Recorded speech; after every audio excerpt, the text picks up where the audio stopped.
अस्सलामुअलैकुम। This is Mohammad Tayyab. आज के लेक्चर में हमने बायोलॉजी के बहुत ही इम्पोर्टेंट ऑर्गेनेल्स के बारे में डिस्कस करना है, जो कि स्टूडेंट को कंफ्यूज भी करती हैं और एंट्रेंस टेस्ट में अपना इम्पोर्टेंट रोल रखती हैं। इन ऑर्गेनेल्स के बारे में एंट्रेंस टेस्ट में बहुत सारे कंफ्यूजिंग क्वेश्चंस आते हैं, इसलिए आज इनको मैं डिटेल के साथ डिस्कस करूँगा। तो सबसे पहले हमने आज कौन कौन से टॉपिक डिस्कस करने हैं तो वो राइट कर लेते हैं। हमारे जो डिस्कशन के टॉपिक्स होंगे वो कौन कौन से होंगे। तो हमारे आज डिस्कशन के टॉपिक्स हैं 3, जो कि एक दूसरे के साथ ओवरलैप करते हैं। जब हमारी इन पे क्या एक ग्रिप नहीं होती, प्रॉपर ग्रिप नहीं होती, तो ये क्या करते हैं, इनसे कंफ्यूजिंग नहीं क्वेश्चन अराइज करते हैं और स्टूडेंट क्या हो जाता है, इनसे कंफ्यूज हो जाता है और गलत आंसर पिक कर लेते।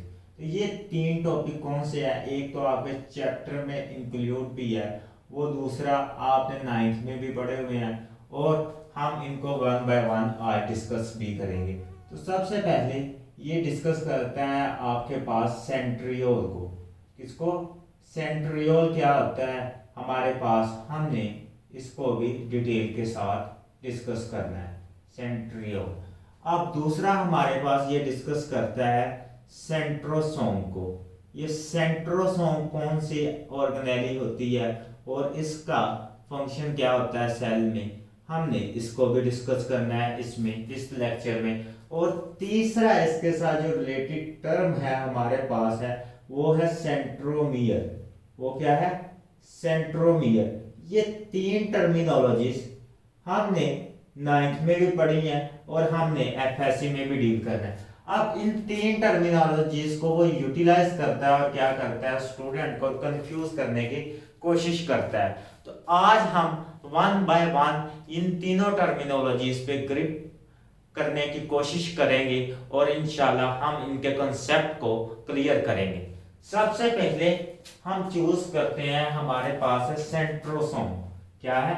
सबसे पहले हम चूज करते हैं सेंट्रोसोम क्या होता है हमारे पास, क्योंकि हमारी जो एफएससी की बुक में है यहाँ पे उन्होंने सेंट्रियोल का जिक्र किया है। तो सेंट्रोसोम और सेंट्रियोल का आपस में गहरा ताल्लुक है और इसी से स्टूडेंट को वो कंफ्यूज करते हैं। तो सबसे पहले हम एक एनिमल सेल ड्रा कर लेते हैं ताकि वो हमें इसके स्ट्रक्चर के बारे में स्टडी करने के लिए हेल्पफुल हो।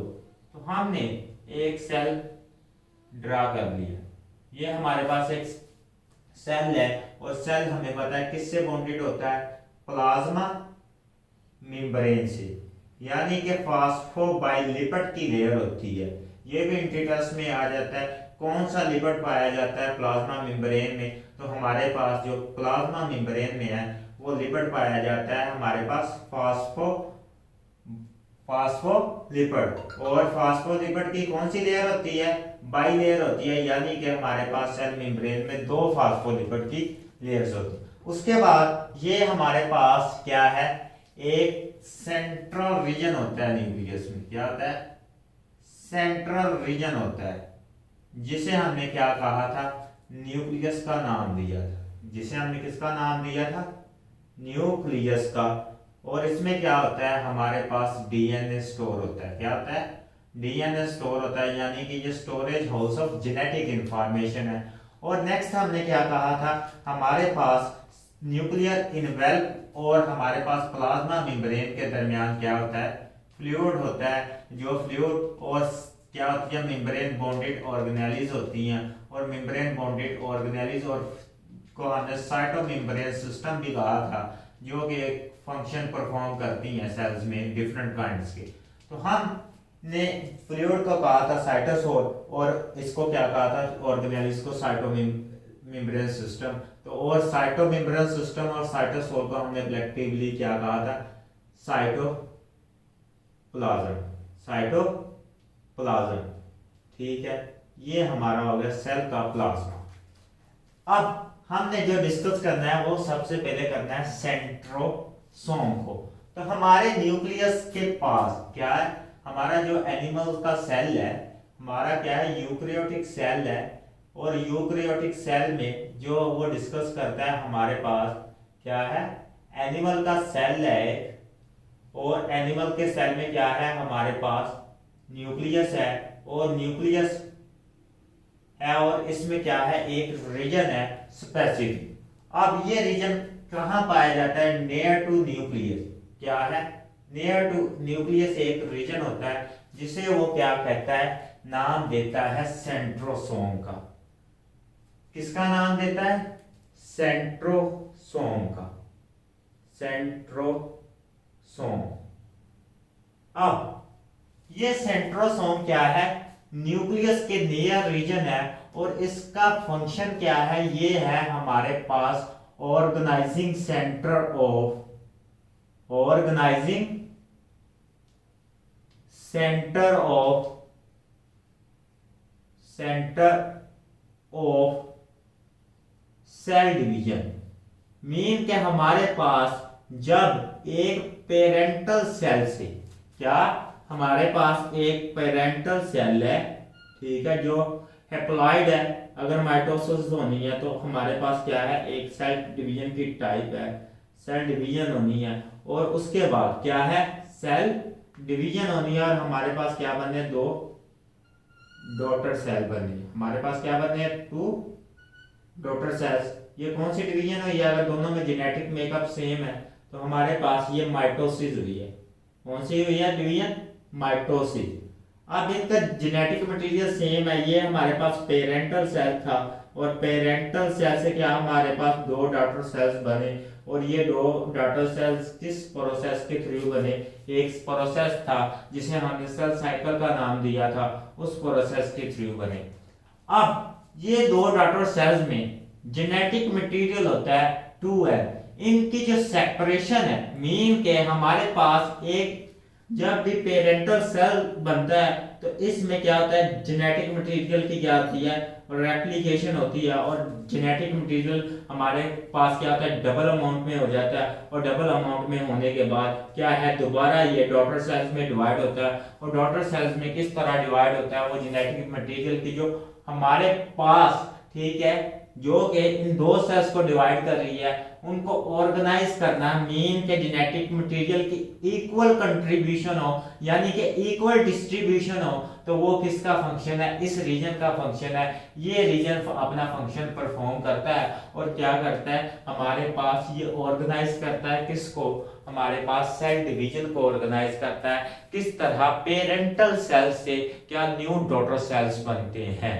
अब ये रीजन हो गया जो कि सेल डिवीजन को ऑर्गेनाइज करता है। नेक्स्ट हम मूव ऑन करते हैं कि ये रीजन सेल डिवीजन को ऑर्गेनाइज करता है तो इसके कंपोनेंट क्या होते हैं, तो इसके पास दो सेंट्रियोल होते हैं।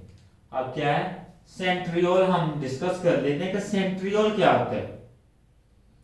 तो इसके पास क्या होते हैं, सेंट्रियोल। इस ऑर्गेनाइजिंग यूनिट के पास क्या होते हैं, टू टाइप्स, दो सेंट्रियोल्स होती हैं। अब दो सेंट्रियोल्स क्या होते हैं इसके पास, और दो सेंट्रियोल एक दूसरे के 90 के एंगल में पड़े होते हैं। हम इस रीजन को थोड़ा सा बड़ा कर देते हैं ताकि हम सेंट्रियोल को वाजिया कर सके, ताकि हम इस रीजन के सेंट्रियोल को वाजिया कर सकें, इस वजह से हम इस रीजन को एक्सपेंड करने लगे। अब ये इसमें दो सेंट्रियोल्स पड़े हुए हैं जो कि एक दूसरे पे क्या होते हैं, 90 का एंगल होता है। इनका क्या होता है, आपस में राइट एंगल में इस तरह पड़े होते हैं हमारे पास सेंट्रियोल, ठीक है, ये होते हैं इनके पास सेंट्रियोल, हमने ड्रा कर दिए। ये वाले जो हमारे पास सेंट्रियोल्स हैं ये किस रीजन में डिफाइन है, ये सेंट्रोसोम में डिफाइन है और इन्हीं सेंट्रियोल्स ने आगे क्या बनाना है, हमारे पास माइक्रो मीन के हमारे पास सेल डिवीजन का अपरेटस बनाना है। वो अपरेटस बनाना है जो कि सेल डिवीजन में हेल्पफुल होंगे। वो क्या करेंगे, सेल डिवीजन करेंगे, सेल किस तरह सेल डिवाइड कर, मीन के ऑर्गेनाइजिंग सेंटर जिस सेंटर में होल फंक्शन परफॉर्म करना है हम उसको सेंट्रोसोम कहते हैं। और वो परिंदे जो आगे ये फंक्शन परफॉर्म करेंगे, ऑर्गेनाइज करेंगे, वो कारकुन जो आगे ये फंक्शन परफॉर्म करेंगे, मीन के हम एक होटल में गए हैं, उस होटल का क्या है, वो खुराक सर्व करता है, आपको सर्विंग देता है, ठीक है, पिज्जा सर्व करता है। अब क्या है, सेल डिवीजन भी ऐसा ही है। सेल डिवीजन एक प्रोसेस है, एक पूरा होटल है, और उस होटल में क्या है, जो डिवीजन को कंट्रोल करता है वो ऑर्गेनाइजिंग सेंटर है, और जो आगे ये फंक्शन परफॉर्म करने वाले कारकुन हैं वो सेंट्रियोल है, मीन के जो क्रोमोसोम को सेपरेट करेंगे। तो हमारे पास जो क्रोमोसोम को सेपरेट करने वाले हैं वो क्या है, परिंदे कौन से हैं, हमारे पास कारकुन कौन से हैं, वो है सेंट्रियोल। अब सेंट्रियोल क्या होते हैं, हमने इसको डिटेल के साथ यहाँ पे डिस्कस करना है, और ये कितने सेंट्रोसोम में, एक सेंट्रोसोम में कितने सेंट्रियोल पाए जाते हैं, हमने वो भी डिस्कस करना है। तो हमारे पास एक सेंट्रियोल में, ठीक है, एक सेंट्रोसोम के रीजन में हमारे पास सेल में क्या होते हैं, 2 सेंट्रियोल होते हैं। कितने सेंट्रियोल होते हैं, 2 सेंट्रियोल होते हैं। अब यहाँ पे वो क्या करता है, कंफ्यूज करता है कि 2 सेंट्रियोल होते हैं, तो इसको हम क्या कह सकते हैं, पेयर ऑफ सेंट्रियोल भी होते हैं। क्या, सिंगल पेयर ऑफ सेंट्रियोल भी होता है एक सेल के पास। जब हमारे पास क्या होती है, सेल डिवीजन होती है, तो ये वाले हमारे पास सेंट्रोसोम का रीजन क्या है, सिंगल सेंट्रोसोम है, ठीक है, एक सेल के पास सिंगल सेंट्रोसोम है, और कितने, 2 सेंट्रियोल है, या पेयर ऑफ सेंट्रियोल है, क्या है, या पेयर ऑफ सेंट्रियोल। और जब हमारे पास सेल डिवीजन होगी, क्या होगी, जब सेल डिवीजन होगी तो हमारे पास क्या होगा, जेनेटिक मेकअप डबल होगा, तो हमारे पास क्या होता है कि 2 सेंट्रोसोम हो जाते हैं, 2 पेयर्स ऑफ सेंट्रियोल हो जाते हैं, या हमारे पास क्या हो जाते हैं, 4 सेंट्रोसोम हो जाते हैं। तो हम यहाँ पे लिख देते हैं कि जब सेल डिवीजन होती है तो हमारे पास कितने सेंट्रोसोम होते हैं इस सेल में, पेरेंटल सेल में, किस फेज में, एस फेज में। एस फेज में क्या होता है, डुप्लीकेशन होती है, और क्या हो जाती है, 2 सेंट्रोसोम हो जाते हैं, 2 सेंट्रोसोम हो जाते हैं। वैसे कितने होते हैं डॉटर सेल में, सिंगल सेंट्रोसोम होता है, लेकिन जब एस फेज होती है, जब सेल में डिवाइड होना होता है, तो उसमें क्या हो जाते हैं, 2 सेंट्रोसोम फॉर्म हो जाते हैं एस फेज में। अब सेंट्रियोल कितने होते हैं हमारे पास एस फेज में, ठीक है, एस फेज में सेंट्रियोल कितने होते हैं, एक सेंट्रोसोम के पास कितने सेंट्रियोल होते हैं, ठीक है, हमने कहा है कि वो एक सेंट्रोसोम के पास कितने सेंट्रियोल होते हैं, 2 सेंट्रियोल होते हैं। तो हमारे पास 2 सेंट्रोसोम के पास कितने सेंट्रियोल होंगे, 4 सेंट्रियोल होंगे, कितने होंगे, 4 सेंट्रियोल होंगे। अब या तो क्या होंगे, 2 पेयर्स ऑफ सेंट्रियोल होंगे, क्या होंगे, 2 पेयर्स ऑफ सेंट्रियोल होंगे।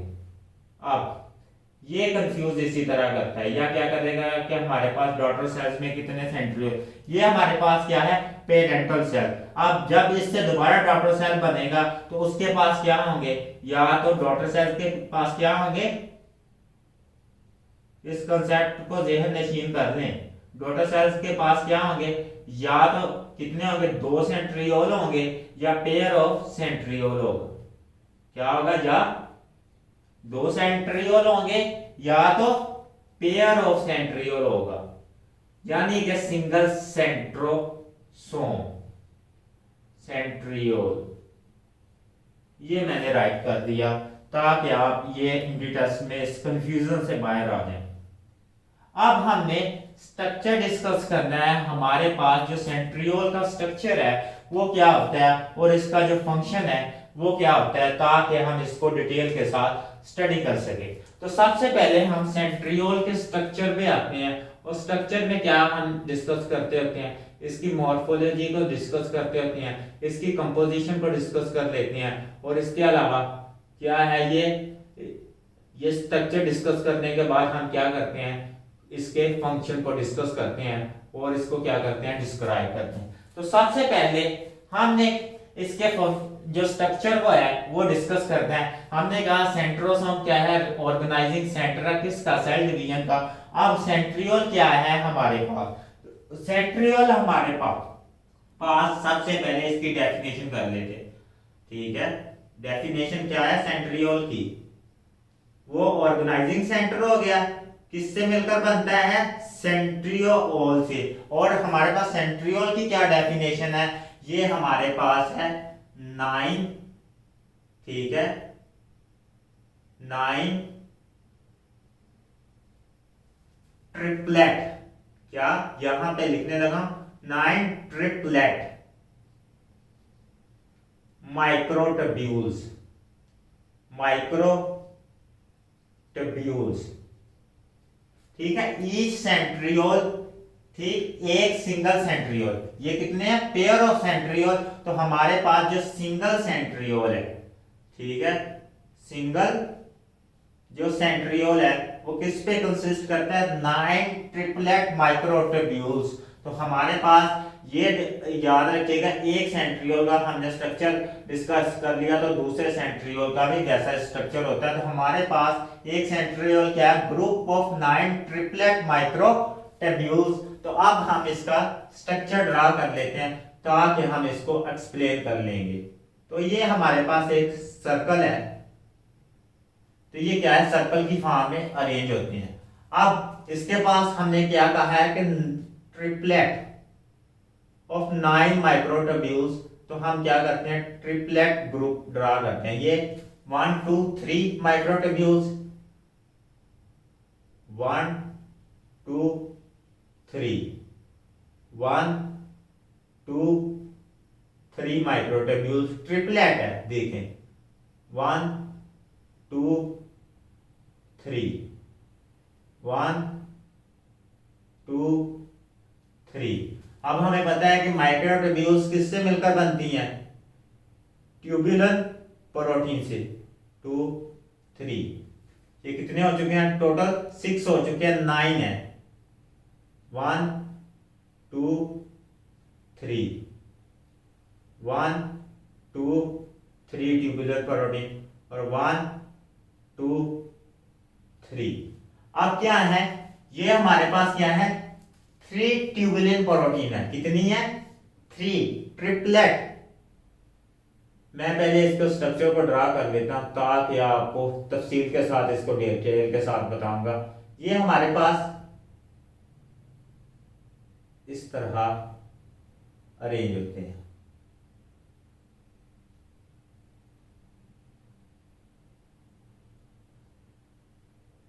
अब क्या है, ये हमारे पास क्या है, सेंट्रल ऑर्गेनाइजिंग सेंटर है इनका, ठीक है। आपकी बुक पे डायग्राम 3 डायमेंशनल बनी हुई है, उस पे गौर से आप देख सकते हैं।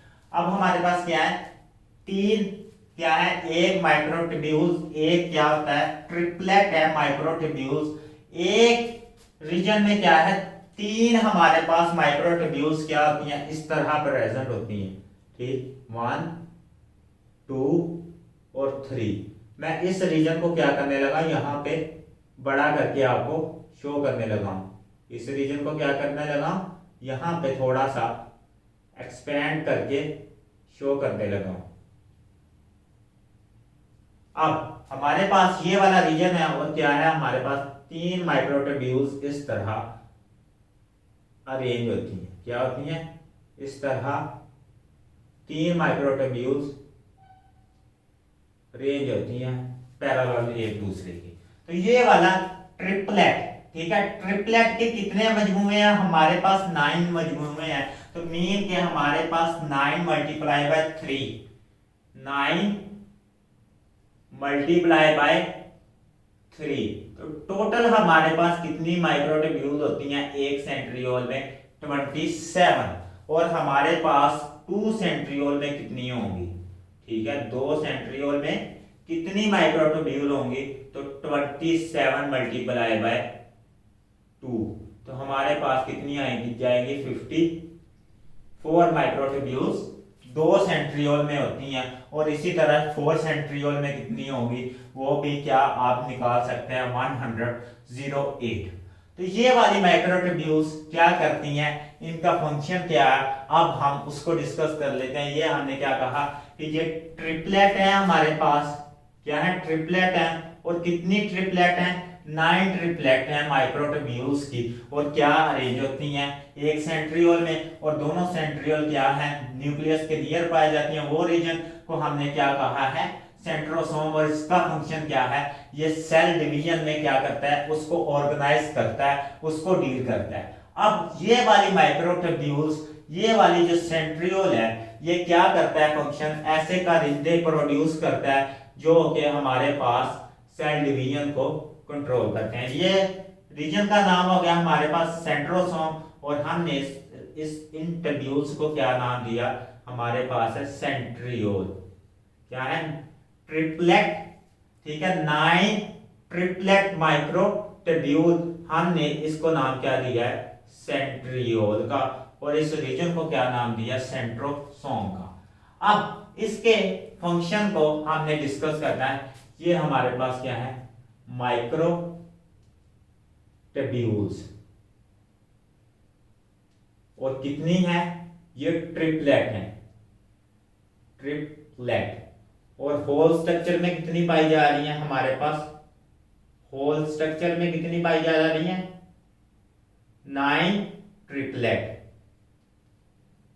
यही कंफ्यूज करते हैं बार बार आपको इंडिटर्स में, ठीक है। टोटल माइक्रोट्यूब्यूल 27, ट्रिपलेट कितनी है, 9 पेयर है ट्रिपलेट माइक्रोट्यूब्यूल्स के। अब ये हमारे पास क्या होती हैं, दो सेंट्रियोल 90 के एंगल पे, राइट एंगल पे एक दूसरे के अरेंज होते हैं सेंट्रोसोम के रीजन में। अब ये फंक्शन क्या परफॉर्म करते हैं, जब सेल डिवीजन स्टार्ट होती है तो हमारे पास ये सेंट्रियोल क्या करते हैं, डिफरेंट काइंड का फंक्शन परफॉर्म करते हैं, ठीक है। सेंट्रियोल क्या करते हैं, डिफरेंट काइंड के फंक्शन परफॉर्म करते हैं। हमने उसको डिस्कस करना है, इनका फंक्शन क्या है, ठीक है, इनका फंक्शन क्या है और ये क्या फंक्शन परफॉर्म करेंगे। तो सेल डिवीजन में क्या होता है, हमने कहा कि पेरेंटल सेल से क्या बनते हैं, डॉटर सेल्स बनते हैं। तो इन डॉटर सेल्स में क्या बनाते हैं, ये हमारे पास माइटोटिक अपरेटस बनाते हैं। और माइटोटिक अपरेटस में हमारे पास 3 किस्म के फाइबर बनते थे, एस्ट्रल फाइबर, ठीक है, क्या, एस्ट्रल फाइबर। उसके बाद हमारे पास कौन से फाइबर बनते थे, काइनेटोकोर, काइनेटोकोर, माइक्रोट्यूब्यूल्स, माइक्रोट्यूब्यूल्स। ये भी किससे अराइज होती हैं, हमारे पास सेंट्रियोल से। और उसके अलावा हमारे पास तीसरी काइंड की ट्यूब्यूल्स होती हैं, वो होती हैं पोलर माइक्रोट्यूब्यूल्स। ये भी क्या होती हैं, हमारे पास स्पिंडल फाइबर से, यानी कि सेंट्रियोल से अराइज करती हैं। हमें पता है कि ये एनकोडरिंग का फंक्शन परफॉर्म करती हैं। यहाँ पे मैं एक इनकी हल्की सी डिस्क्रिप्शन दे देता हूँ। ये क्या करती हैं, ये हमारे पास जो ऑर्गेनाइजिंग सेंटर होता है उसको क्या करती हैं, स्पिंडल ऑर्गेनाइजिंग सेंटर, यानी कि सेंट्रोसोम को क्या करती हैं, मेम्ब्रेन के साथ अटैच करती हैं। मेम्ब्रेन के साथ क्या करती हैं, अटैच करती हैं, membrane attach during the cell division, ठीक है। हमारे पास ये वाले एक सेल है, मैं यहाँ पे डायग्राम बड़ी करके बना देता हूँ ताकि आपका कंसेप्ट इस लेक्चर में क्लियर हो जाए। और ये लेक्चर इसी कंसेप्ट पे है, ठीक है, रन होना है।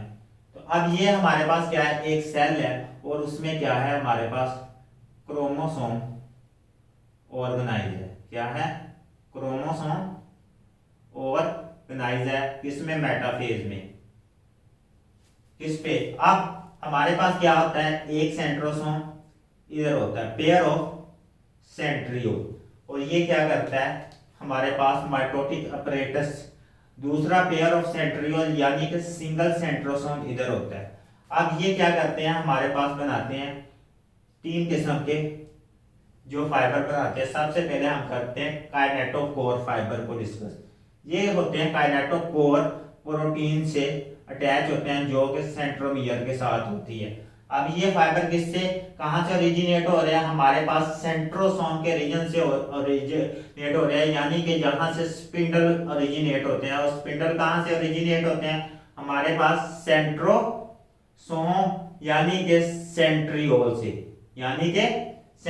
से, अब ये वाले जो हमारे पास हैं सेंट्रियोल, यहां से हमारे पास ये सेंट्रियोल से हमारे पास क्या होते हैं, स्मॉल काइंड के थ्रेड लाइक स्ट्रक्चर होते हैं। क्या होते हैं? थ्रेड लाइक स्ट्रक्चर होते हैं। ये वाले थ्रेड लाइक स्ट्रक्चर होते हैं जो क्या करते हैं, इनको इस सेंट्रल ऑर्गेनाइजिंग यूनिट को क्या करते हैं, हमारे पास होल्ड करते हैं प्लाज्मा मेम्ब्रेन के साथ। अब ये सेंट्रल ऑर्गेनाइजिंग यूनिट को हम क्या कहते हैं, हमारे पास कहते हैं एस्ट्रल माइक्रोट्यूब्यूल्स। क्या होती हैं? Astral microtubules. ये क्या करती हैं, होल्ड करती हैं किसको, सेंट्रोसोम को सेल मेम्ब्रेन के साथ। अब ये वाली जो रेड थी, हमने इनको क्या कहा था, काइनेटोकोर माइक्रोट्यूब्यूल्स। ये किसके साथ होती हैं, अटैच हमारे पास क्रोमोसोम के साथ। किसके साथ? क्रोमोसोम के साथ, काइनेटोकोर। अब हमारे पास नेक्स्ट माइक्रोट्यूब्यूल है जो कि हमारे पास क्या करती है, दूसरा फंक्शन परफॉर्म करती है, वो होती है पोलर माइक्रोट्यूब्यूल्स, और वो भी यहां से ओरिजिनेट होती है।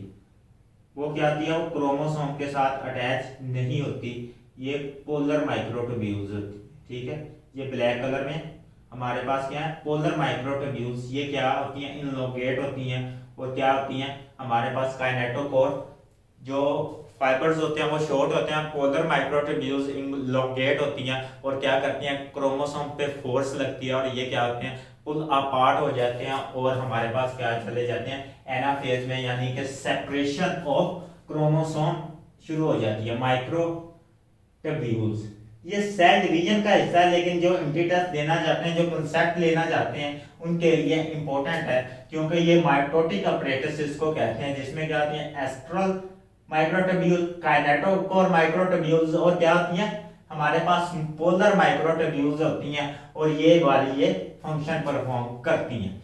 अब हम नेक्स्ट मूव ऑन करते हैं कि ये फंक्शन इन्होंने परफॉर्म कर दिया। अब ये है किसका, होल किसका फंक्शन बन रहा है, ये सेंट्रियोल का बन रहा है, यानी कि मूवमेंट ऑफ क्रोमोसोम। क्या है? Movement of chromosome. कौन काज कर रहा है? Movement of chromosome. ठीक है, क्रोमोसोम की जो डिवीजन है वो कौन काज कर रहा है, हमारे पास माइटोटिक अपरेटस, और माइटोटिक अपरेटस किससे डिराइव्ड हुआ है, हमारे पास सेंट्रियोल से। तो हमारे पास जो स्पिंडल अपरेटस है, ठीक है, वो काज कर रहा है, स्पिंडल अपरेटस किससे डिराइव्ड हुआ है, वो हुआ है हमारे पास सेंट्रियोल से, और वो सेंट्रियोल का रीजन कौन सा है, सेंट्रोसोम।